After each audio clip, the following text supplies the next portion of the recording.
dyfyniadau gwahanol. Dyma'r un cyntaf, okay? Paid roi'r ffidl yn y to. Don't give up. Daw eto hael ar ffrin. The sun will rise again. Mewn undod mae nerth. In unity there is strength. Gweithaf y storm, fe ddaw'r enfys. After a storm, there is always a rainbow. Does unman yn debyg I adre. There's no place like home. Dyma un dyn ni rydw I yn mynd I dewis. Does unman yn debyg I adre. There's no place like home. Felly, rydw i'n mynd I dynnu llun. Mae hwnna'n golygu I fi, fy nheulu. Rydw i'n mynd I dynnu llun, fy nheulu. So mae mam, dad, fy mrawd, a fy magu bach, a fi y ci. Beth rydych chi'n mynd I dynnu llun?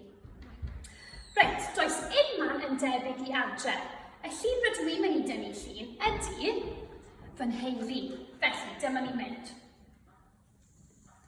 Cos mae'r dyfyniad yma, rydw i'n meddwl am fy nheulu. So dyma fy dad, pen, corff, coesau, breichiau, dwy lygaid, trwy, ceg a bach o wallt. Mae bach o wallt gyda.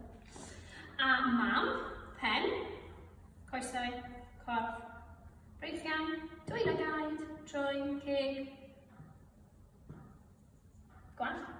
Fy mrawd, pen, coesau, corff, breichiau, dwy lygaid, trwy a cheg, bach o wallt, ac paid yn hofio fy mabu bach, sef Alfie, ci. So dyma fe. Dwy lygaid, trwy, ceg, corff, cynffon, a coesau. Felly, does unman yn debyg I adre. Dyma beth rydw i'n meddwl pan rydw i'n meddwl am y dyfyniad yma. Beth ydych chi'n meddwl am pan rydych chi'n meddwl am does unman yn debyg I adre? Mwynhewch!